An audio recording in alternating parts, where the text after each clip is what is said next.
আসসালামু আলাইকুম ওরহমতুল্লাহি ওবরাকাতুহ। আলহামদুলিল্লাহি রাব্বিল আলামিন ওয়াসসালাতু ওয়াসসালামু আলা আশরাফিল আমবিয়া মুরসালিন নবিয়িনা মুহাম্মদ ওয়ালা আলিহি ওয়াসাবিহি আজমাইন। রব্বি ইশরাহ লি সাদরি ওয়া ইয়াসসির লি আমরি ওয়াহলুল উকদাতাম মিন লিসানি ইয়াফকাহু কাওলি। আলহামদুলিল্লাহ। আমরা আজকে ইনশাল্লাহ একটু ভিন্ন আলোচনা করব। তো আমাদের সূরা ইউসুফ থেকে যে লেসনটা আমরা এখন পর্যন্ত পেয়েছি 6 নম্বর আয়াত পর্যন্ত, সেটা হচ্ছিল আমাদের একটা জার্নি সিরাতুল মুস্তাকিমের মধ্যে আমরা করছি। যেভাবে আমরা একটা ছবি দেখাচ্ছিলাম, একজন পর্বত আরোহী, তার সামনে একটা দড়ি, পিছনে আরেকটা দড়ি। সামনের দড়িটা সে তার টার্গেটে ছুঁড়ে মারছে, সেখানে এটাকে আংটা দিয়ে আটকাচ্ছে এবং সেটা দিয়ে সামনে আগাচ্ছে, আর পিছনে সাপোর্ট হিসাবে আরেকটা দড়ি তার পিছনে আছে। তো বেসিক্যালি এই দুইটা দড়ি ঠিক জায়গা মতো থাকতে হবে। সামনের যে দড়িটা সেটা থাকতে হবে, টার্গেট হচ্ছে আল্লাহ সুবহানাহু ওয়া তাআলার কাছে আমরা যাচ্ছি, এবং যে ব্যাকের পিছনের দিকে যে সাপোর্ট দড়িটার যেটা লিঙ্ক থাকতে হবে, সেই লিঙ্কটা থাকতে হবে মানব জাতির যে ইমাম, মানব জাতির যে পিতা, মুসলিমদের যে পিতা, সেটা হচ্ছে ইব্রাহিম আলাইহিস সালামের আদর্শকে এটার সাথে লিঙ্ক করতে হবে।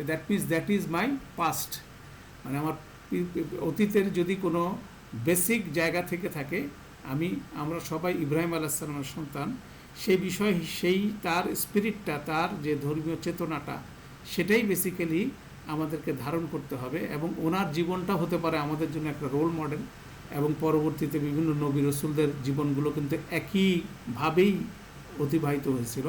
অতএব সেইভাবে সেই জিনিসটাকেই সবাই সামনের দিকে আগায় নিয়ে গেছেন, এবং সামনের দিকে আমাদের জন্য সেই টার্গেটে পৌঁছানোর জন্য, আল্লাহর কাছে পৌঁছানোর যে বিষয়টা, সেখানে আমরা সাকসেসফুল হয়ে যদি পৌঁছাতে চাই, তাহলে অবশ্যই আমাদেরকে অতীতকে মনে রাখতে হবে। অতীত হচ্ছিল ইব্রাহিম আলাইহিস সালামের সুন্নাহ, এবং সেটাকে ফাইনাল ইমপ্লিমেন্টেশন দুনিয়াতে করছেন হচ্ছে রাসূল সাল্লাল্লাহু আলাইহি ওয়াসাল্লাম।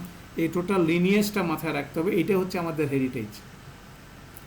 আমরা বাংলাদেশি নাকি ভারতীয় নাকি আমেরিকান নাকি পাকিস্তানি নাকি ইন্দোনেশিয়ান নাকি যুক্তরাষ্ট্রের লোক, এটা আমাদের কোনোভাবে হেরিটেজের বিষয় না। আমরা কোন বংশে জন্মগ্রহণ করছি সেটা আমাদের হেরিটেজের বিষয় না। আমাদের মূল হেরিটেজ হচ্ছিল আমরা মুসলিম, এবং আমাদের মুসলিমদের জাতির পিতা হচ্ছিল ইব্রাহিম আলাইহিস সালাম, এবং সেই ইব্রাহিম আলাইহিস সালামের দিনটা প্রতিষ্ঠিত করে গেছেন রাসূল সাল্লাল্লাহু আলাইহি ওয়াসাল্লাম, এবং তার মাধ্যমে আল্লাহ সুবহানাহু ওয়া তাআলা নবুয়ত কমপ্লিট করছেন। তো এই বিষয়গুলো হচ্ছে আমাদের হেরিটেজের মূল পয়েন্ট, এবং সেটাকে সবসময় মাথায় রাখতে হবে, এবং ওনাদের জীবনীটা মাথায় রেখে আমাদের সামনের দিকে আগাতে হবে। আমাদের টার্গেট হচ্ছিল আল্লাহ সুবহানাহু ওয়া তাআলার কাছে আমরা পৌঁছাবো ইনশাআল্লাহ। That is our target. অতএব এই টার্গেটটা আমাদের সর্ব অবস্থায় এটাকে মাথায় রাখতে হবে। তো সেরকম একটা টার্গেটের মধ্যে দিয়ে বেসিক্যালি আমরা যাচ্ছি। ধরেন আমাদের জীবন দশায় সবচেয়ে সচেতনতামূলক একটা সময় বেসিক্যালি আমরা পার করতেছি, কারণ আমরা এমন একটা পরিস্থিতির মধ্যে আছি যে আমরা বুঝতে পারছি যে আল্লাহ আমাদেরকে পরীক্ষা করছেন, এবং এই কঠিন পরিস্থিতি আল্লাহর সাহায্য ছাড়া আমরা কোনোভাবে অতিক্রম করতে পারবো না। অতএব সেই সময় আমাদের রমাদান আমাদের চলছে। অতএব সব কিছু মিলায় বলতে পারেন আমাদের এই রিয়েলাইজেশনগুলোর জন্য একটা সুবর্ণ সুযোগ আমাদের মধ্যে যাচ্ছে। রমাদান একটা সুন্দর সময়, তারপরে করোনার যে পরিস্থিতি, সেটা আমাদের জন্য ব্লেসিংস হিসাবে আসছে। কারণ প্রতিনিয়ত মানুষ মরে যাচ্ছে এই রোগে আক্রান্ত হয়ে, যেটার কন্ট্রোল 100% আল্লাহর কাছে, এবং আল্লাহ সুবহানাহু ওয়া তাআলা কাছে আমাদের ফিরে যেতে হবে। কেন মৃত্যু সামনে আসতেছে, মৃত্যুর মাধ্যমে আমরা আল্লাহর সাথে মোলাকাত হবে আমাদের মৃত্যুর পরে। অতএব মৃত্যুটা আমাদের কাছে আনএক্সপেক্টেড কোনো কিছু না। আমাদের কাছে সবচেয়ে গুরুত্বপূর্ণ বিষয় হচ্ছিল মৃত্যুটা যাতে ইমানের সাথে হয়। আমাদের এই মৃত্যু পর্যন্ত জার্নিটার সাথে সময় যাতে আমরা ইমান নিয়ে যাতে আল্লাহর কাছে ফিরে যেতে পারি। তো সেরকম একটা পরিস্থিতির মধ্যে আমরা এখন আছি রমাদান মাসের মধ্যে। অতএব আমরা আমাদের এই মাসে বেশি বেশি দোয়া করার সুযোগ আছে, আল্লাহর কাছে আমরা সবসময় কল্যাণ চাবো। তো সেই আসপেক্টে আজকে আমাদের আলোচনার বিষয় হবে ইনশাল্লাহ। আমরা লাইলাতুল কদরের উপরে আমাদের লেসনটাকে আমরা একটু আমাদের রিভিউ করব। কেননা সবচেয়ে গুরুত্বপূর্ণ সময়টা আগামী সপ্তাহে শুরু হবে, যে সময়টার তালাশে আমরা রমাদান মাসে অধীরভাবে অপেক্ষা করছি, সেটা হচ্ছে লাইলাতুল কদরের রাত। সারা বছরের মাসগুলোর মধ্যে ভ্যালুয়েবল মাস হচ্ছিল, মূল্যবান মাস হচ্ছিল রমাদান মাস, এবং রমাদান মাসের মধ্যে লুকায়িত আছে সবচেয়ে ভ্যালুয়েবল সময় একটা রাত, সেটা হচ্ছে লাইলাতুল কদরের রাত। এবং সে সংক্রান্ত একটা কোরআনের আয়াত সরাসরি নাজিল আছে সূরা কদর, সেটা আমরা সবাই আলহামদুলিল্লাহ জানি। তো সেটার লেসনটাকে আমরা আজকে রিভিউ করতে চাচ্ছি যে লাইলাতুল কদরের রাত আসছে, গুরুত্বপূর্ণ সময়। সে সময়টাকে আমরা কিভাবে এটাকে ধারণ করব, সে সময়গুলোতে কি করব, সে বিষয়ে প্রতি বছর যেহেতু ঘুরে ঘুরে আসে, আমাদের সে বিষয়টার উপর একটা স্পেশাল ভাবে আমরা নিজেদের মধ্যে সচেতনতা তৈরি করা উচিত এবং এটা আগে থেকেই করা উচিত। আমরা রমাদান সংক্রান্ত আলোচনা আলহামদুলিল্লাহ রমাদান শুরু হওয়ার 3 মাস আগেই আমরা করতে পারছিলাম আলহামদুলিল্লাহ। আমাদের একদম ফিজিক্যাল ক্লাসে আমরা করতে পারছিলাম, এটা আল্লাহর একটা অশেষ রহমত ছিল যে আমরা অনেক আগেই শুরু করলাম। তারপরে রমাদানের আগে আমাদের ফিজিক্যাল ক্লাসগুলো বন্ধ হয়ে গেল। আলহামদুলিল্লাহ আমাদের এই বছরের রমাদানের একটা অ্যাওয়ারনেস প্রোগ্রাম আমরা আগেই করে ফেলতে পারছিলাম।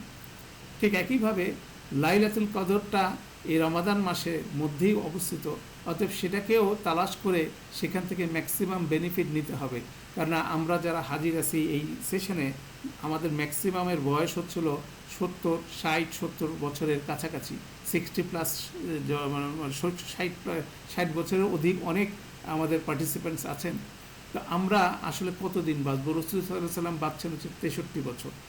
অতএব কি যারা 60-এর উপরে আমরা আছি, তারা বেসিক্যালি আর কয়দিন এই দুনিয়াতে আছি? আমরা কতগুলো বছর আমরা পার হয়ে আসছি, সেটাও কিন্তু পাশাপাশি আমাদের কম্পেয়ার করতে হবে। কত সময় আমরা কতগুলো লাইলাতুল কদরকে আমরা পার করে আসছি। তাহলে প্রতিটা লাইলাতুল কদরকে আমরা কি রিচ করতে পেরেছি কিনা, সেটা একটা বড় ধরনের কনসার্ন হওয়া উচিত। কেন এরকম একটা ভ্যালুয়েবল সময় বছরে একবার আসে এবং ওইটা হয়তোবা কেউ আমরা রিচ করতে পারছি, কেউ পারি নাই, কিন্তু স্ট্যাটিস্টিক্স হচ্ছিল ম্যাক্সিমাম আমাদের মানুষ সেটাকে পাই নাই। কেন সেটার অ্যাওয়ারনেস, সেটাকে কীভাবে অ্যাড্রেস করতে হবে সে বিষয়টা আমাদের মধ্যে একেবারেই ছিল না। বাংলাদেশে জন্মগ্রহণকারী ম্যাক্সিমাম মানুষের পরিণতিটা কিন্তু সেটাই। তো সেই ভুলটাকে স্বীকার করে নিয়ে সেটার জন্য তওবা করে আল্লাহর কাছে ক্ষমা চেয়ে আমরা যদি একটা সাকসেসফুলি একটা লাইলাতুল কদরকে জীবনে যদি ধারণ করতে পারি, অবশ্যই আল্লাহ আমাদের সেই অতীতের বিষয়গুলোকে ক্ষমা করবেন এবং আমাদেরকে অনেক বেশি যাজা দান করবেন। আমরা সম্মানজনকভাবে আল্লাহর কাছে ফিরে যেতে পারবো। এটা একটা পাওয়ারফুল কনসেপ্ট আমাদের মধ্যে আছে, সবসময় আশাটা আমাদের মধ্যে আছে। আল্লাহ সেই আশার ভিত্তিতেই বেসিক্যালি আমরা এইবার লাইলাতুল কদরকে সামনে রেখে আগাচ্ছি। তো লাইলাতুল কদরের সম্ভাব্য ডেটটা হচ্ছিল শেষ দশক বেসিক্যালি শুরু হবে আমাদের বাংলাদেশের যে রমাদানের যে স্কেজুয়াল চলতেছে সেই হিসাবে 14 তারিখ মাগরিবের পর থেকে বেসিক্যালি লাইলাতুল কদরের তারাশ শুরু হবে শেষ 10 রাত্রি। আর কেউ যদি একটু সাবধানতা অবলম্বন করতে চান, তাহলে 13 তারিখ মাগরিবের পর থেকেও সেটা আপনি সেই প্রচেষ্টা আপনাকে নিজেকে নিয়োজিত করতে পারেন। 2টা অপশনই আছে, এটা বেসিক্যালি আপনার আমার রিয়েলাইজেশনের ভিত্তিতে সেটা হবে ইনশাআল্লাহ। তো এই বিষয়টাকে আবার আমরা একটু মনে করি। তো এই সংক্রান্ত হাদিস আছে, হাদিসের বিষয়টা আমরা এখানে প্রথমে আলোচনা করি। 3টা হাদিস প্যারালালি আছে। প্রথমের হাদিসটা বলা হচ্ছে এরকম যে রমাদান মাসের দিনগুলোতে যারা সিয়াম পালন করবে ইমানের সাথে এবং সওয়াব পাওয়ার আশায়, আল্লাহর কাছে প্রাপ্তির আশায়, তাহলে তাদের পূর্ববর্তী জীবনের সমস্ত গুনাহ মাফ করে দেওয়া হবে। সেটা একটা হাদিস। সেই একই ফ্রেজটা মান সামা রমাদানা ঈমানান ওয়া ইহতিসাবান গুফিরা লাহু মা তাকাদ্দামা মিন যামবিহি। এই যে হাদিসটা আমরা দেখলাম, এটার হুবহুব একই জিনিস। মাঝখানের শেষের সামনের পার্টটা খালি চেঞ্জ হচ্ছে। প্রথম হচ্ছে মান সামা রমাদানা, যে রমাদানের মাসে কী করবে, সিয়াম পালন করবে। তারপর হচ্ছে মান কামা রমাদানা, যারা রমাদানের রাত্রিগুলোতে দাঁড়ায় সালাত আদায় করবে, যেটাকে আমরা তারাবি বলি, অনেকে তাহাজ্জুদ বলেন, অনেকে কিয়ামুল লাইল বলেন, একই কথা। রাত্রি জেগে যেসব সালাত আদায় করবেন সেটা যদি করে একইভাবে ইমানের সাথে সওয়াব পাওয়ার আশায়, তাহলে তার গুনাহ মাফ করে দেওয়া হবে। আরেকটা হচ্ছিল মান কামা লাইলাতুল কদরি, যে লাইলাতুল কদরে দাঁড়াতে পারবে তার জন্য একই জিনিস। তো এখান থেকে 3টা হাদিসকে একসাথে করলে দেখা যায় একটা আরেকটার সেফটি নেট হিসেবে কাজ করতেছে। রমাদানের দিনগুলোতে যে সিয়াম পালন করি সেটার শর্টকামিংস কাভার করে দিবে রাতের কিয়ামগুলো, এবং সমস্ত রমাদান মাসের সমস্ত বিষয়গুলোকে কভার করে দিবে লাইলাতুল কদরের রাত। অতএব এরকম একটা প্রোগ্রামের মধ্যে আমরা অবস্থান করছি, এবং এখান থেকে কেউ যদি আল্লাহর কাছ থেকে তার গুনাহ মাফ করে নিতে না পারে, তার চেয়ে দুর্ভাগা আর কেউ নয়, সেটাও রাসূল সাল্লাল্লাহু আলাইহি ওয়াসাল্লাম বলে গেছেন। অতএব এই সিরিজে বেসিক্যালি আমরা দিনের বেলা সিয়াম পালন করছি এবং রাতের বেলা আমরা কিয়াম করছি, এবং সামনে একটা সময় আসতেছে সেখানে আমরা রাতের বেলা যখন কিয়াম করব সে রাতটা হতে পারে লাইলাতুল কদরের রাত। অতএব সেই প্রজেকশনে আমরা বেসিক্যালি আমাদের এই যাত্রাটা আগাচ্ছি, তো আমরা সেই যাত্রার দিকে যাচ্ছি। এখন আমরা প্রথমে দেখব কোরআন মজিদে এই সংক্রান্ত আয়াতগুলো কি। এই সংক্রান্ত আয়াত হচ্ছিল সূরা কাদর, একেবারে ফুল ফ্লেজ একটা পুরা সূরা, আর সূরা দুখানের সামনের প্রথম কিছু আয়াত এটার সাথে রিলেটেড। সূরা দুখানের আয়াতগুলো হচ্ছে এভাবে: হামিম ওয়াল কিতাবিল মুবিন। কিতাবিল এটা হচ্ছে পরিষ্কার, কিতাবের সুস্পষ্ট। এই মুবিন শব্দটা আমরা সূরা ইউসুফে বেশ আলোচনা করেছিলাম। সুস্পষ্ট এবং ক্লিয়ার অ্যান্ড ক্ল্যারিফাইং বুক, কিতাবের কথা বলা হচ্ছে। ইন্না নিশ্চয় আমরা আনজালনাহু আমরা এটাকে নাজিল করেছি ফি লাইলাতুল মুবারাকা একটা মুবারকময় রাতে আমরা এটাকে নাজিল করেছি। ইন্না কুন্না মুনদিরিন নিশ্চয় আমরাই হচ্ছে আলটিমেট সতর্ককারী। ফি হা এই রাতের কথা বলা হচ্ছে, এই হাটা শ্রীবাচক মানে এই লাইলাতুল মুবারকার কথা বলা হচ্ছে। ইউফরাকু কুল্লু আমরিন হাকিম সমস্ত প্রজ্ঞাবান সিদ্ধান্তগুলো এই রাতে ডিসক্লোজ করা হয়, এগুলো প্রকাশ করা হয়, এটা আল্লাহ বললেন। আমরান মিন ইন্দিনা এই সিদ্ধান্তগুলো অ্যাবসলিউটলি হচ্ছিল আমাদের পক্ষ থেকে এই সিদ্ধান্তগুলো। ইন্না কুন্না মুরসিলিন নিশ্চয়ই আমরাই হচ্ছিল প্রেরণকারী, ঠিক আছে। রাহমাতাম মির রাব্বিকা তোমার রবের পক্ষ থেকে রহমত স্বরূপ। ইন্নাহু হুয়া সামিউল আলিম নিশ্চয় তিনি হচ্ছেন সব শোনেন, সব কিছু জানেন। এটা সূরা দুখানের আয়াত, এবং এটা লাইলাতুল কদরকে ইন্ডিকেট করে বলা হচ্ছে। লাইলাতুল কদরে মেজর সিদ্ধান্তগুলো ডিসক্লোজ করা হয়, এবং এটা অবশ্যই আল্লাহ প্রেরণ করেন, এবং এই বিষয়টা হচ্ছে রহমত, আল্লাহ সুবহানাহু ওয়া তাআলার রহমত স্বরূপ এই জিনিসটা আসে। এবং শেষে যে ফ্রেজটা বললেন ইন্নাহু হুয়া সামিউল আলিমুন নিশ্চয় তিনি শুনেন এবং তিনি জানেন। দ্যাট মিনস উনি শুনেন, জানেন, অতএব আমি কি শোনাতে চাচ্ছি, ফ্রেজটা হচ্ছে এভাবে যে আমি কি আল্লাহকে কিছু শোনাতে চাচ্ছি। কেন এই ইন্নাহু হুয়া সামিউল আলিম দেখবেন কোরআন মজিদের বিভিন্ন জায়গায় বিভিন্ন দোয়ার শেষে এই দুইটা আল্লাহর গুণবাচক নাম ব্যবহৃত হচ্ছে। যে দোয়া করতেছে সে বলছে, যখন আল্লাহ কবুল করতেছেন তখনও আল্লাহ সুবহানাহু ওয়া তাআলা এই দুইটা ওনার নাম বলতেছেন। দ্যাট মিনস আল্লাহ সুবহানাহু ওয়া তাআলা লাইলাতুল কদরের রাতে মেজর সিদ্ধান্তগুলো ডিসক্লোজ করবেন ওনার মালাইকাদের কাছে। পরবর্তী এক বছরে কি কি ঘটনা ঘটবে, কোন বিষয়গুলো ঘটবে, সেই সিদ্ধান্তগুলো ডিসক্লোজ করবে। অতএব আপনার আমার সুযোগ আছে সেই সিদ্ধান্তগুলো যখন ডিসিমিনেটেড হবে, বিশেষ করে দোয়া করা। এবং আমরা জানি যে দোয়া শক্তি হচ্ছে খুব পাওয়ারফুল শক্তি হচ্ছে দোয়া। অতএব আপনার আমার দোয়া করার একটা খুব সুবর্ণ সুযোগ হচ্ছিল লাইলাতুল কদরের রাতটা। এখান থেকে যদি আপনি সামারি নিতে চান এই সূরা হামিমের, সূরা দুখানের এই কয়টা আয়াত থেকে, সেটাই। এবং সেই জিনিসটাই বেসিক্যালি সূরা লাইলাতুল কদরের যে সূরা সেখানে এটা লিঙ্কড হচ্ছে। দেখেন ইন্না আনজালনাহু নিশ্চয়ই আমরা এটাকে নাজিল করেছি ফি লাইলাতুল কদর, ঠিক আছে। এটা লাইলাতুল কদরের রাতে নাজিল করেছে। দেখেন ইন্না আনজালনাহু ফি লাইলাতুল মুবারাক, এটা বলছে এটা মুবারকময় রাত, আর এখানে বলা হচ্ছে লাইলাতুল কদরের রাত। ওমা আদরাকা মা লাইলাতুল কদর কিসে তোমাকে বলবে লাইলাতুল কদর কি। লাইলাতুল কদরে খায়রুম মিন আলফি শাহর এটা হচ্ছে 1000 মাস থেকে উত্তম। এই জিনিসটাই এক্সপ্লেন হচ্ছে লাইলাতুল মুবারাকানের এক্সপ্লেনেশন হচ্ছিল লাইলাতুল কদরে খায়রুম মিন আলফি শাহর। এই রাতটা হচ্ছিল কদরের রাত, এটার নাম হচ্ছে কদরের রাত, এবং এই রাতটা হচ্ছিল 1000 মাস থেকে উত্তম। সেটা মোবারাকা তিন যে শব্দটা এখানে সূরা দুখানে বলা হচ্ছে সেটার এক্সপ্লেনেশন এখানে, ঠিক আছে। তাতানাজ্জালুল মালাইকাতু ওয়া রূহু ফিহা বিকুল্লি রাব্বিহিম বিইজনিহিম তাতানাজ্জালুল মালাইকাতু ওয়া রূহু ফিহা বিইজনি রাব্বিহিম মিন কুল্লি আমরিন। এখানে দেখেন কুল্লু আমরিন হাকিম, যে আল্লাহর তরফ থেকে মালাইকারা এবং রুহুল আমিন জিবরিল সে রাতে নেমে আসবে মিন কুল্লি আমরিন সব ধরনের সিদ্ধান্ত নিয়ে। সালামুন হিয়া হাত্তা মাতলাইল ফাজ, সালামুন হিয়া হাত্তা মাতলাইল ফাজ, এবং এই প্রশান্তি থাকবে একেবারে ফজরের উদয় পর্যন্ত। দ্যাট মিনস এটার এক্সপ্লেনেশন আছে মাতলাইল ফাজর মানে হচ্ছিল একেবারে সূর্য যখন উদয় হবে, ফজর যখন শুরু হবে না, সূর্য যখন উদয় হবে সেই সময় পর্যন্ত এটা এক্সটেন্ডেড। সমস্ত রাতগুলো শেষ হয় ফজরের ওয়াক্ত হওয়ার সাথে সাথে। আমাদের আল্লাহ সুবহানাহু ওয়া তাআলা মাতলাইল ফজর বলার মাধ্যমে বলছেন যে এটা এক্সটেন্ডেড হবে, স্পেশাল রাতটার বরকতটা এক্সটেনশন হবে সেই সেই যে রাতটা হবে সেই রাতের যখন শেষ প্রান্ত মানে একেবারে পসিবল শেষ প্রান্ত হচ্ছে যখন সূর্যটা উদয় হবে, তাহলে সূর্য উদয়ের সময় পর্যন্ত সেই জিনিসটা বলবৎ থাকবে। এইভাবে জিনিসটাকে বর্ণনা করা হচ্ছে লাইলাতুল কদর সংক্রান্ত।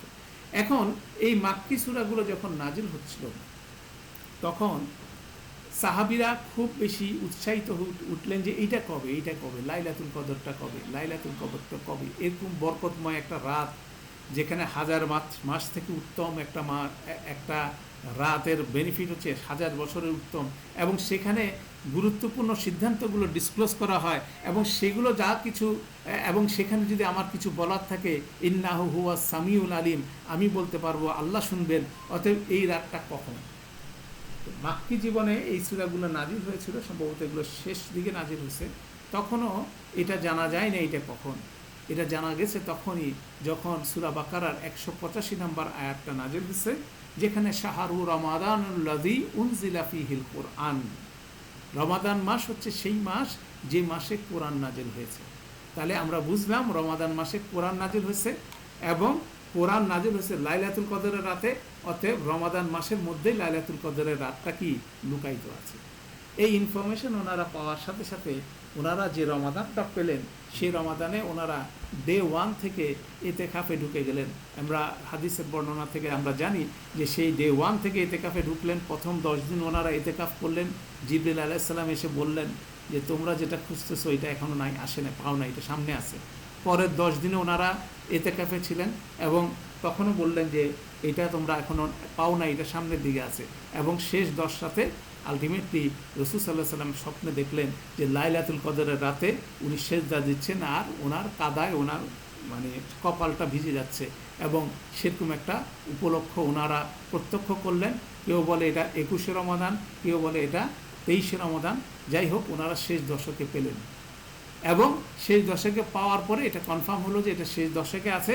তারপর থেকে শেষ দশকে ইতিকাফের বিষয়টা মোটামুটি রেগুলারাইজ হয়ে গেল রাসূল সাল্লাল্লাহু আলাইহি ওয়াসাল্লামের সুন্নাহর মধ্যে, এবং ওইভাবে ওনারা এটাকে খোঁজা শুরু করলেন।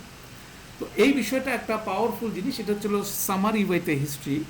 এবং লাইলাতুল কদরটা কবে কবে হইতে পারে এটা নিয়ে জল্পনা কল্পনার শেষ নাই, কিন্তু আল্লাহ সুবহানাহু ওয়া তাআলা কুরআন মজিদের কোনো জায়গায় স্পেসিফিক করে বলেন নাই লাইলাতুল কদরের রাতটা কবে। এটা দুইটা আয়াতের রেফারেন্সে এটাকে টালি করে আনা হয়েছে যে এইখানে বলা হচ্ছে কোরআন নাজিল হয়েছে লাইলাতুল কদরের রাতে, আর কোরআন নাজিল হয়েছে রমাদান মাসে, তাহলে রমাদান মাসে যে কোনো এক রাতে হবে। এবং ওই হাদিসের রেফারেন্সে এটা শেষ 10-এর রাতে, এবং রাসূল সাল্লাল্লাহু আলাইহি ওয়াসাল্লামের ওনার জীবন দশায় যে কয়টা বছর উনি পেয়েছিলেন, উনি শেষ দশকেই এটাকে তালাশ করার করছেন, এবং বিভিন্নভাবে এটার অনেক ন্যারেশন আছে। এবং পরবর্তীতে সাহাবীরা কবে কবে কবে এটা নিয়ে ওনারা অনেক গবেষণা করছেন। ইভেন যে সব একজন খুব সম্মানিত সাহাবী এবং কোরআন সম্পর্কে ওনার তাফসীরকে অনেক বেশি গুরুত্ব সহকারে নেওয়া হয়, ইবনে আব্বাস, ওনার কথা যখন বলবেন দেখবেন উনি দুই ধরনের ওপিনিয়ন দিচ্ছেন। একবার বলছেন 23 তারিখ রাতে, আরেকবার বলছেন 27 তারিখ রাতে। তাহলে উনি দুই রকমের ওপিনিয়ন দিচ্ছেন। অনেকে বলছেন পুরা রমাদান মাস, অনেকে বলছেন সারা বছর। এগুলো হচ্ছিল সাহাবীদের লাইলাতুল কদরকে খুঁজে পাওয়ার যে প্রচেষ্টা, সেগুলোর বহিঃপ্রকাশ হিসেবে বিভিন্ন কমেন্টস ওনারা করছেন, কিন্তু কেউ অ্যাসার্টেন হতে পারেন নাই কবে এটা। এবং মেজরিটি ওপিনিয়ন হচ্ছে এটা শেষ দশকের রাতে, শেষ দশকের যে কোনো এক রাতে হতে পারে। এটা একটা বড় আলোচনা আছে। তা আমরা যেহেতু একটা রাতের ব্যাপারেই কনসার্ন, তো সেই জন্য আমরা 365 দিনের মধ্যে একটা রাতের জন্য কি 10টা রাত পরিশ্রম করতে পারবো না? যে একটা রাতের রিওয়ার্ড হচ্ছে এত বেশি, শুধুমাত্র এটা না, আল্লাহ সুবহানাহু ওয়া তাআলা এই রাতে কি করবেন? সবাইকে মাফ করে দিবেন, তাই না? এই রাতে আপনাকে মাফ করে দিবেন।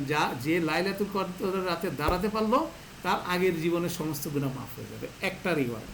যে লাইলাতুল কদরের রাতে দাঁড়াতে পারবে তার জন্য সেকেন্ড রিওয়ার্ড হচ্ছিল কি, সে 1000 মাসের চেয়ে বেশি বেনিফিট পাবে সে। এবং থার্ড গুরুত্বপূর্ণ বিষয় হচ্ছিল আপনি যা চাইবেন আল্লাহ তাই দিবেন। তাহলে আল্লাহ যা চাবেন তাই দিবেন, এটাই তো গুড এনাফ। আর আপনি যখন এটা চাবেন, এই যে আপনি চাইলেন, সে চাওয়ার জন্য ইন অ্যাডভান্স আপনাকে না চাইতে আপনার গুনাহ সব মাফ হয়ে যাচ্ছে, এটা অটোমেটিক। আপনি চাইলেন সেজন্য, এবং আপনি না চাইতে আপনাকে কি 1000 বছরের বেশি রিওয়ার্ড দিয়ে দিই এগুলো। আপনি কি বিষয়টা হচ্ছিল, আপনি সেই রাতে ইমানের সাথে আল্লাহর কাছে সোয়াব পাওয়ার আশে আপনি দাঁড়ালেন, সেই নিয়তটার কারণে আল্লাহ সুবহানাহু ওয়া তাআলা আপনাকে কীভাবে রিওয়ার্ড করতেছেন। আর রহমান আর রহিম, ওনার যে রহমত কত বড় সেটা এখানে মানে মানে দেখা যায় যে এইসব রসুল আল্লাহ সুবহানাহু ওয়া তাআলার যেভাবে রিওয়ার্ডিং সিস্টেম আল্লাহ আমাদের জন্য দিচ্ছেন, কেন আপনি আল্লাহর রাস্তায় ব্যয় করবেন, যদি রাইট ওয়েতে ব্যয় করতে পারেন আপনার সময়, অর্থ, সামর্থ্য, এটা শুরু হবে 70,000% দিয়ে। দানের আয়াত যদি দেখেন, ইট উইল স্টার্ট উইথ 70,000%। এইভাবে দুনিয়াতে কোনো কিছু আপনাকে রিওয়ার্ড দিতে পারবে না। আপনাকে আমাকে এরকমভাবে আল্লাহর রাস্তায় সময় দেওয়া, আল্লাহর জন্য কাজ করা, আল্লাহর নির্দেশ মানা, এইসব বিষয়ে অন্য কেউ আপনাকে কি দিতে পারবে না, এরকমভাবে রিওয়ার্ড দিতে পারবে না। অথচ আমরা ছোটোখাটো বিভিন্ন ইনসেন্টিভের জন্য আমরা এমন সব কাজ করি, এটা খুবই দুঃখজনক জিনিস। যেমন আলহামদুলিল্লাহ এখন এই বছরের করোনাময় রমাদানে আমাদের জন্য বড় ধরনের ব্লেসিংস, যে আমরা জাতিগতভাবে অলমোস্ট বাধ্য হব শেষ 10টা রাতের প্রতি মিনিমাম রেসপেক্টটা দিতে। শেষ 10টা রাতে আমরা বাড়িতে যাওয়ার জন্য দৌড়াদৌড়ি করব না, ঠিক আছে? শেষ 10টা রাত্রে আমরা যে বাড়িতে থাকি সেই বাড়িতে থাকার ব্যবস্থা আমাদের হয়ে যাবে। নাহলে প্রতি বছরই আমরা ভ্রমণের জন্য শেষ 10 রাতে বিভিন্ন সময় আমরা পরিকল্পনা করি, যেটা এই রাতের যে রিওয়ার্ড, যে কমিটমেন্ট আল্লাহ সুবহানাহু ওয়া তাআলা দিচ্ছে, সেটার প্রতি বড় ধরনের অবমাননাকর একটা আচরণ। তো এটা অবশ্যই একটা গর্হিত অন্যায়। কেন আল্লাহ সুবহানাহু ওয়া তাআলা আমাকে এত বড় বড় ফ্যাসিলিটি দিচ্ছেন, এত বড় রিওয়ার্ডের সংবাদ দিচ্ছেন, আর এটাকে বাদ দিয়ে আমি যদি ইয়েতে যাই, বিভিন্ন জায়গায় সফর করার পরিকল্পনা করি, হ্যাঁ, এটাকে যদি নেগলেক্ট করি, তাহলে অবশ্যই এটা বড় ধরনের অফেন্স। এটা বুঝতে হবে, এটা অবশ্যই বুঝতে হবে যে আপনাকে নেয়ামত দিচ্ছেন আল্লাহ সুবহানাহু ওয়া তাআলা, আর আমি সেটাকে পায়ে ঠেলে ফেলে দিচ্ছি।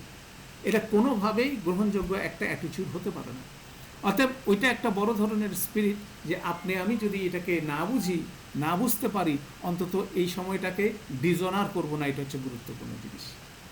কারণ যদি বুঝের অসুবিধা হয়, তাহলে তার উচিত কি এটাকে ডিজনার না করা, অনার করতে না পারলে ডিজনার না করা, ভালো কাজ করতে যদি না পারি মন্দ কাজ যাতে না করি সেটা। কেন 10টা রাতের ব্যাপার। এখন বাংলাদেশের আসপেক্টে যদি চিন্তা করেন, রাত খুব ছোট, রাত বলতে পারেন অ্যারাউন্ড 9 ঘন্টা রাত, আর ম্যাক্সিমাম 24 ঘন্টা থেকে যদি আপনার 9 ঘন্টা বাদ দেন, আর কতক্ষণ থাকে? অনলি বোধ হয় আপনার 15 ঘন্টা থাকে। 15 ঘন্টা আপনার দিন থাকে। এই 15 ঘন্টাতে আপনি জীবনের কর্মকাণ্ড করেন, কিন্তু 9 ঘন্টা নিজেকে আবদ্ধ করেন। তারপর দেখবেন যে ওখানে আপনি কিছুক্ষণ ঘুমাচ্ছেন, 4 ঘন্টা 5 ঘন্টা আপনি ঘুমাচ্ছেন। 9 ঘন্টার থেকে বাদ দিলে বাকি থাকে ঘুমন্ত অবস্থায় মানুষ কোনো রকম অপকর্ম করে না। তার ওই 4 ঘন্টা নিজেকে কি করি, নিজেকে সংযত রাখি। যেমন আপনি মাগরিবের থেকে ধরেন, এখন মাগরিব হয়ে যাচ্ছে, ইফতার করে ফেলতেছেন অ্যারাউন্ড 6:30, 6:30, 7টা পর্যন্ত। তারপর আপনি যদি ঘুমায় যান 10টা, এই 3 ঘন্টা নিজেকে সংযত রাখি।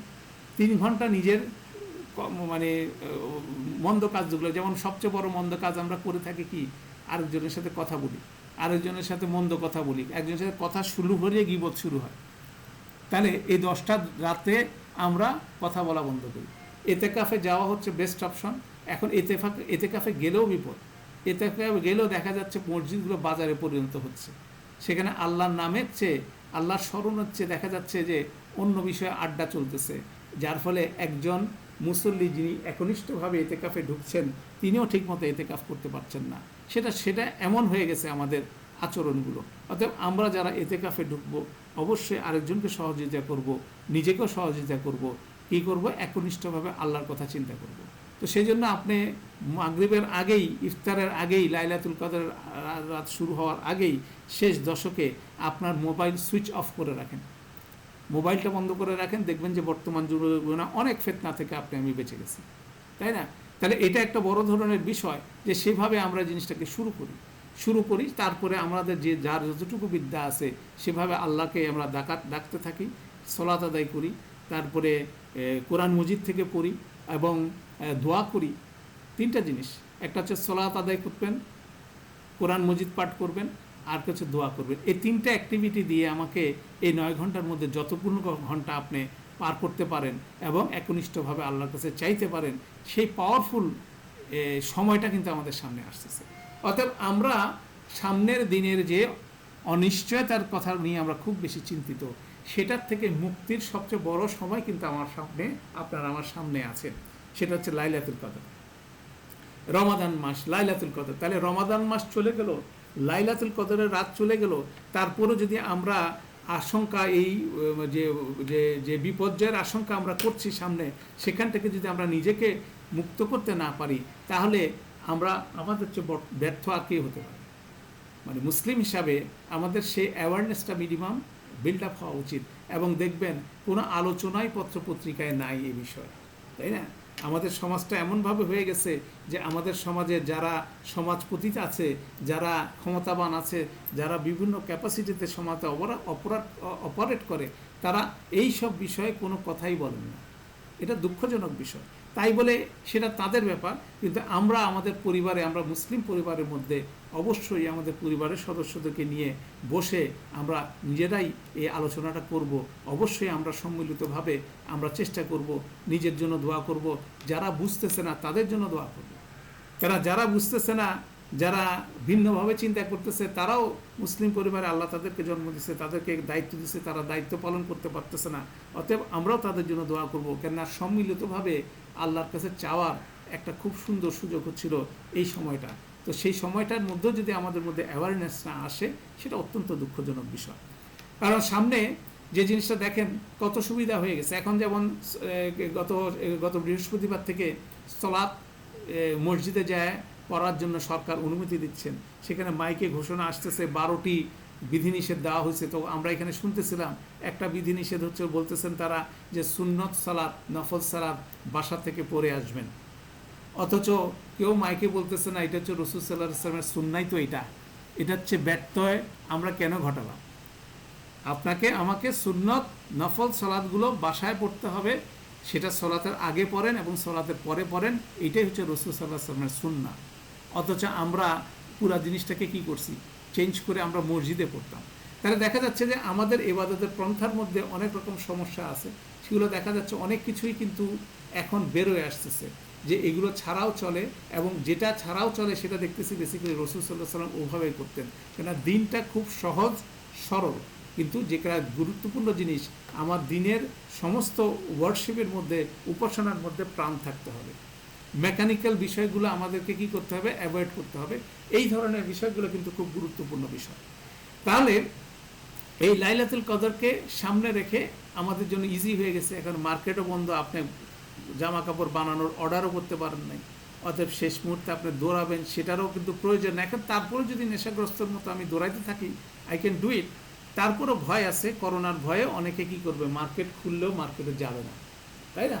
মার্কেটে না যায়, বাজারে থাকবে, বাসায় থাকবে। বাসায় থাকার পরে ফলশ্রুতিতে সে যদি একটু আল্লাহকে স্মরণ করে লাইলাতুল কদর ব্যাপারে, এবং আমাদেরকে সবাইকে সেটাই ক্যাম্পেইন করতে হবে আমাদের আত্মীয় স্বজন বন্ধু বান্ধবের কাছে, যে মার্কেটে যাওয়ার বিষয় নাই, অতএব don't go to the market in last 10 days। ঠিক আছে?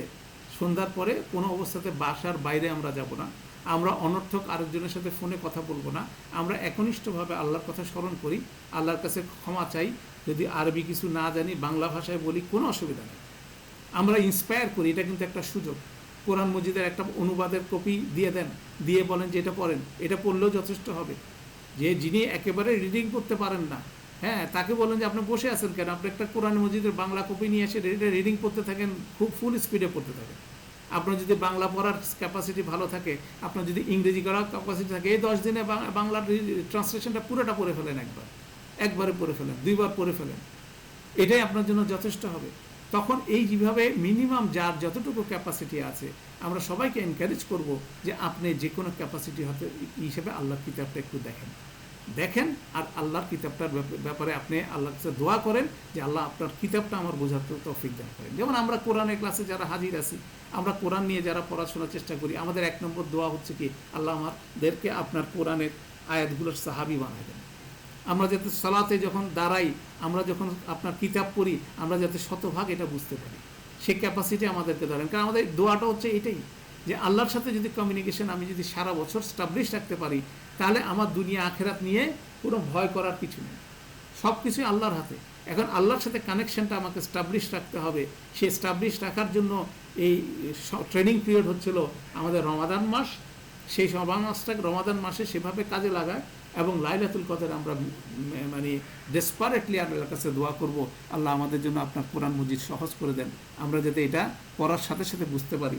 এর আয়াতগুলোকে আমাকে সাহাবি করে দেন এবং এই আয়াতগুলোকে যাতে এটা বুঝে যাতে আমরা জীবনের মানে প্রয়োজনীয় পরিবর্তনগুলো আনতে পারি, যাতে আপনি খুশি হন, যাতে করে আমরা ইমানের সাথে আপনার কাছে ফিরে যেতে পারি। গুরুত্বপূর্ণ জিনিস, ইমানের সাথে আমরা ফিরে যেতে যাচ্ছি আল্লাহর কাছে।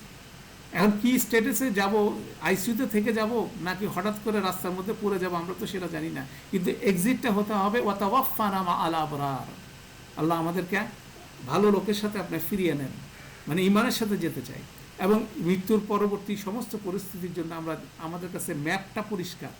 মৃত্যুর পরবর্তী পরিস্থিতিতে আমাদেরকে কবর ফেস করতে হবে।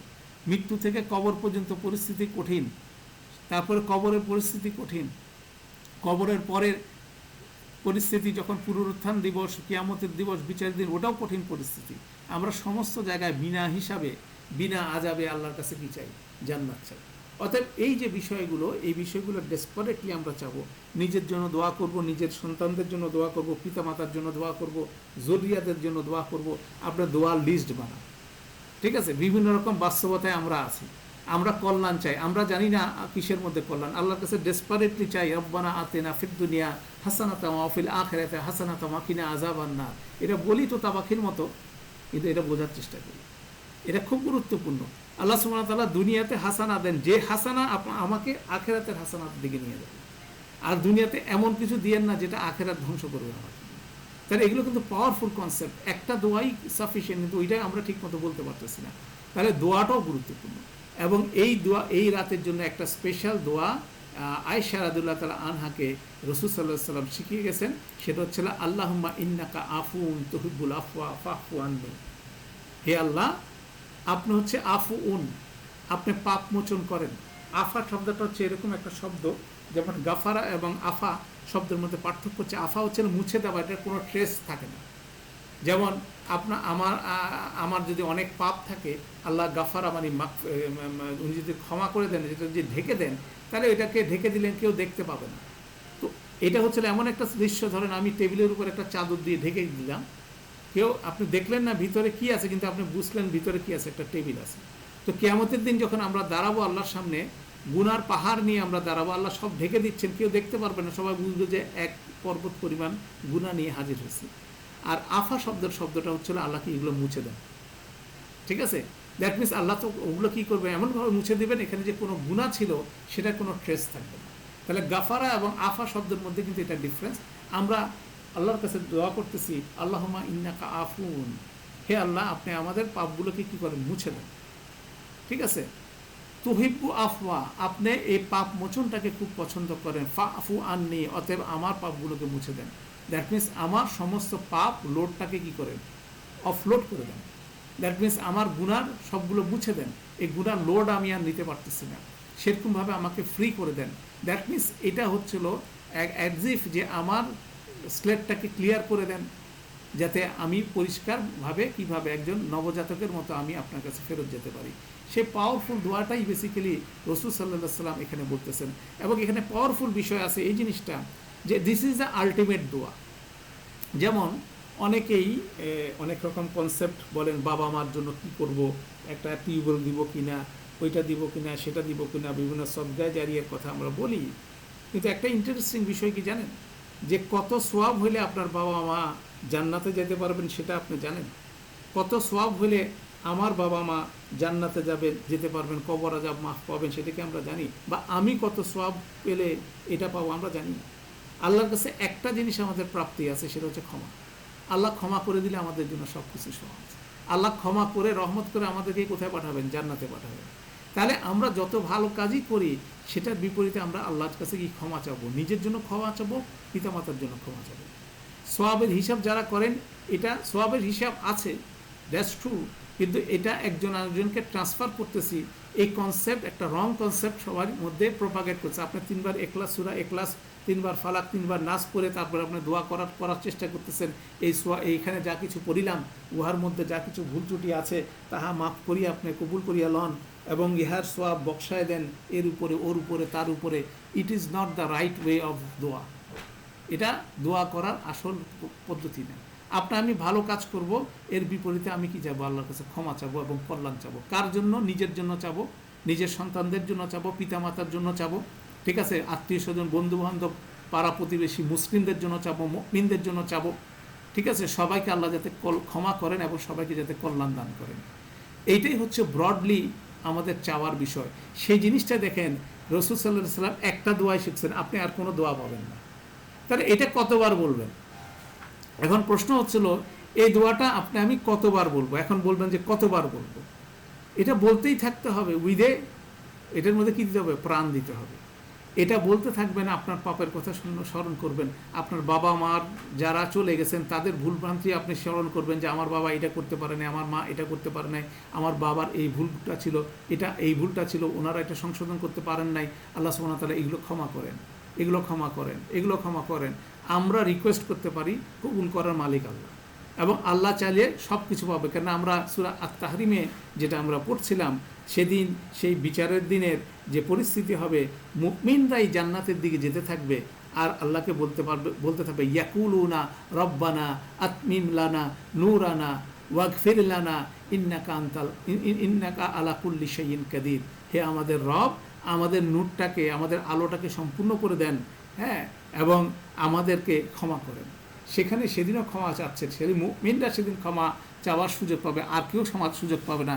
এবং বলা হচ্ছিল ইন্নাকা আলা কুল্লি শাইইন কাদির, নিশ্চয়ই আপনি সব কিছুর উপর ক্ষমতাবান, আপনি ওখানেও ক্ষমা করতে পারেন। আপনার ক্ষমাটা, তাহলে ওই কথাটা বলার জন্য তো যোগ্যতা অর্জন করে যেতে হবে। তো সেটাও যোগ্যতা অর্জন করে যেতে হবে। সেটা যদি দুনিয়াতে ক্ষমা চাওয়া যায়, সে যোগ্যতাটা আল্লাহ সুবহানাহু ওয়া তাআলা আমাদেরকে দিবেন, আমাদের নূরটাকে পরিপূর্ণ করে দিবেন। অর্থাৎ এটা হলো এই প্রতিটা রুটটাকে আমাদের মাথায় রাখতে হবে যে কি পরিস্থিতি ফেস করতে যাচ্ছি। তো এই পরিস্থিতি ফেস করার বিষয়টা যদি যত বেশি আমার অ্যাওয়ারনেসের মধ্যে আসবে, তত বেশি ক্ষমার বিষয়টা, ক্ষমার ব্যাকুলতাটা তত বেশি ব্যাকুল হতে পারবো। এটাও একটা গুরুত্বপূর্ণ কনসেপ্ট। কেন আমাকে ব্যাকুল হতে হবে, কেন আমাদের সামনে যে বিষয়টা পরিষ্কার, যে কোনো মুহূর্তে আমরা মৃত্যুবরণ করতে পারি। এটা আমরা বলি কথায়, কিন্তু সেই বাস্তবতাটা আমরা দেখব। সারা পৃথিবীর মানুষ সেটা দেখতেছে। আমেরিকা এখন গুনতেছে আজকের দিনের করোনায় কত হাজার মানুষ মারা গেছে, অথচ বাংলাদেশ থেকে দলে দলে মানুষ আমেরিকা, কানাডা চলে গেছে। কি কারণে? উন্নত জীবন, উন্নত স্বাস্থ্য ব্যবস্থা, এই কারণে দৌড়ায় চলে গেছে। তো কে কার স্বাস্থ্যের কী ব্যবস্থা দিতে পারতেছে? মূল সমস্ত কল্যাণ হচ্ছে আল্লাহর কাছে। তো কল্যাণ আল্লাহর কাছে, আল্লাহমুখী না হয়ে দুনিয়ার দিকে যদি আংটা দিয়ে দড়ি দিয়ে আগাতে থাকে, পরিণতি এটাই। বড় এক্সাম্পল যে আমি মনে করতেছি আমেরিকা যাওয়াটা আমার জীবনের সাফল্য, কানাডায় যাওয়াটা আমার দিকে সাথে, সেখানে আংটা দিছি, দড়ির আংটাটা ওখানে ছুঁড়ে ওইটা দিয়ে টেনে টেনে আমি চলে গেছি ওখানে। কিন্তু আমাকে তো যেতে হবে কার কাছে? আল্লাহর কাছে। এটা সবার ক্ষেত্রে প্রযোজ্য। আমরা বিভিন্ন পরিকল্পনা করি, আমাদের সবার টার্গেট হচ্ছিল খুবই ছোট, তাই না? অথচ আল্লাহর কাছে যেতে হবে, সেটার প্রিপারেশন নিতে হবে। সেটারই একটা খুব সুন্দর সময় আমাদের এই শেষ 10টা দিন। যারা এতেকাফে যেতে পারবো আমরা ইনশাআল্লাহ যাওয়ার চেষ্টা করব। আর যারা এতেকাফে যেতে পারবো না, তারা অবশ্যই নিজেকে মাগরিবের পর থেকে বাসার ভিতরে আবদ্ধ করব, মোবাইল ফোন বর্জন করব, মোবাইল ফোন সমস্ত কমিউনিকেশন কাট অফ করে আমরা একনিষ্ঠভাবে একটা প্রোগ্রাম নিব যে আমি কি করব। যদি আপনার কাজ থাকে, আমরা আকাজ করব না, এটা ডেফিনিট। আর যদি প্ল্যান না থাকে, তখন দেখবেন আপনার অনেক রকম কাজ আপনার মধ্যে আসতেছে। অতএব এই প্রেশার সময়টাকে আমরা অনার করি। আমাদের পরিবারকে বলবো যে তোমরা এটাকে অনার করো। আর যদি তোমার ভালো না লাগে, কিছু করতে না পারো, ঘুমাও। এক ঘুমে কি করো, মাগরিবের সালাতটা জামাতে পড়ো, এশারটা জামাতে পড়ো, পরে ঘুম দাও, সকালে উঠে সেহরি খায়, ফজরের নামাজটা পড়ো। That is good enough. সেটাও মিনিমাম লেভেলে ইজ পজিটিভ, রাদার দেন ওখানে বসে বসে ইন্টারনেটে, ফেসবুকে চ্যাট করা বা ওর সাথে কথা বলা, যত ধরনের কিছু আছে, এটা দরকার নেই আমাদের। আমরা একেবারে লকডাউন সিচুয়েশনে চলে যাব শেষ 10টাতে। আমরা সবাই সবার জন্য দোয়া করব। এরকম একটা প্রেশার সময়কে নিয়ে আমরা আগাবো। তো এই সংক্রান্ত আলহামদুলিল্লাহ আমাদের বিগত বছরের কিছু লেকচার আছে, আমি ইনশাল্লাহ আজকে আপনাদেরকে সেটা ফরওয়ার্ড করব। তো আলহামদুলিল্লাহ যেহেতু এগুলো আগে রেকর্ডেড অবস্থায় আছে, আপনি এগুলো শুনতে পারেন। শুনলে আপনার মধ্যে আরেকটু বেটার ওয়েতে সেই চেতনাগুলো জাগ্রত হবে, আমরা ইন্সপায়ার্ড হব, যাতে সেটা মানে সময়টা যাতে আমরা সুন্দরভাবে অতিবাহিত করতে পারি। এটা একটা গুরুত্বপূর্ণ বিষয়। তো যেহেতু আগামী সপ্তাহে শুরু হয়ে যাচ্ছে, আমরা সেই কাজটা করব। তো সেই হিসাবে আমাদের ক্লাসের প্ল্যানিংটা হচ্ছে এরকম যে আগামী শুক্রবার থেকে আমাদের প্রতিদিন ফজরের পরপরই ইমিডিয়েট পরপর, ধরেন আমরা হয়তোবা 4:30 থেকে আগামী সপ্তাহ থেকে আমরা আমাদের ফজরের ক্লাসটা শুরু করব এবং এটা চলতে থাকবে সূর্য উদয় হওয়া পর্যন্ত, যাতে করে আমরা সম্ভাব্য লাইলাতুল কদরের রাতগুলোকে কী করতে পারি, অ্যাড্রেস করতে পারি, কোরআনের ক্লাস দিয়ে শেষ করতে পারি। গত বছর আমরা 2টা ক্লাস করছিলাম এরকম, গুলশান সোসাইটি মসজিদে এবং মিরপুর ডিওএসএস 4 নম্বর মসজিদে আমরা এরকম শেষ দশকে 2টা ক্লাস পেয়েছিলাম। তা আমরা যেহেতু আল্লাহ আমাদেরকে এই বছর সুযোগ দিচ্ছে অনলাইন ক্লাসের, তা আমরা ইনশাল্লাহ এটা চালু রাখবো। সেটা ইনশাল্লাহ নেক্সট শুক্রবার থেকে আমরা আমাদের শুরু করব এবং রমাদানের শেষ পর্যন্ত আমরা সেটা কন্টিনিউ করব। সেটা আমাদের প্রোগ্রাম এবং আমরা সবাইকে অ্যাওয়্যার করব, সবাই সবার জন্য দোয়া করব। আল্লাহ আমাদের যাতে সবাইকে কোরআনের সাহাবি করায় দেন এবং আরেকটা রমাদান সুযোগ দেন, যাতে আরও সুন্দরভাবে আরেকটা রমাদান পাই, আরও সুন্দরভাবে আরেকটা লাইলাতুল কদরের রাত পাই, এবং সেটা যাতে আমরা পাই সেজন্য আমরা দোয়া করব। আর সামনে যে রাতটা আসতেছে সেটার তালাশে আল্লাহ যাতে আমাদের সফল করেন, আমাদের শারীরিক মানসিক সুস্থতা দান করেন এবং আমাদের সবাই দোয়া কবুল করেন এবং আমাদের সবাইকে ক্ষমা করে দেন এবং আমাদের মধ্যে যে আল্লাহ সচেতনতা ডেভেলপ হওয়া দরকার সেটা যাতে আমাদের মধ্যে ডেভেলপ হয়, সেই জিনিসটা যাতে আল্লাহ আমাদের জন্য করে দেন, সেই জন্য আমরা সবাই সবার জন্য দোয়া করব এবং আমাদের যাতে আল্লাহ হেদায়েত দেন, আমাদেরকে ক্ষমা করেন এবং সঠিক সিদ্ধান্তটা নেওয়ার সামর্থ্যতা দান করেন এবং আমাদেরকে সবাইকে যাতে কল্যাণ দেন। আমরা সবাই সবার জন্য দোয়া করব। আল্লাহ আমরা লাইলাতুল কদরকে এটা সুন্দরভাবে উদযাপন করব ইনশাআল্লাহ। তো আমরা আমাদের সেশনটা আজকে এখানে কনক্লুড করতেছি। সুবহানাল্লাহি ওয়া বিহামদিহি, সুবহানাকা আল্লাহুম্মা ওয়া বিহামদিকা, আশহাদু আল্লা ইলাহা ইল্লা আনতা, আস্তাগফিরুকা ওয়া আতুবু ইলাইক। আসসালামু আলাইকুম ওয়া রাহমাতুল্লাহি ওয়া বারাকাতুহু।